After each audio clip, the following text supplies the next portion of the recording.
Welcome to the banker lamp. Please enjoy the video. You start by powering down and unplugging the mouse, safety first. Remove any batteries and flip the mouse to expose the cable entry. Once done, use a sharp blade to strip about 1/2 inch of the outer insulation so you can see the colored conductors. Don't cut too deep. You want to reveal wires, not sever them further. Make sure to note each conductor's position and color so you can restore the original layout precisely before you join anything. You now address the broken conductors themselves. Trim back to solid copper and straighten the strands. If you have a soldering iron, tin each stripped end and solder corresponding colors together for a reliable, low-resistance joint. Alternatively, tightly twist and use conductive adhesive if solder is unavailable, though solder is preferred. Once joined, slide 1/8 1/4 inch heat shrink over each conductor and shrink to insulate.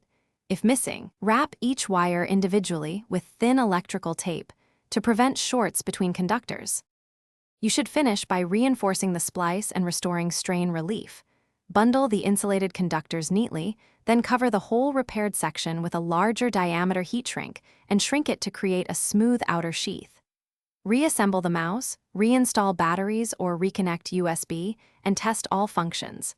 Left/right click, scroll wheel, movement responsiveness. If you see intermittent behavior, unplug and use a multimeter to check continuity per conductor. If a joint fails, cut back, retin, and redo that specific splice. Thanks for watching. If this was helpful, leave a like and consider subscribing. See you next time.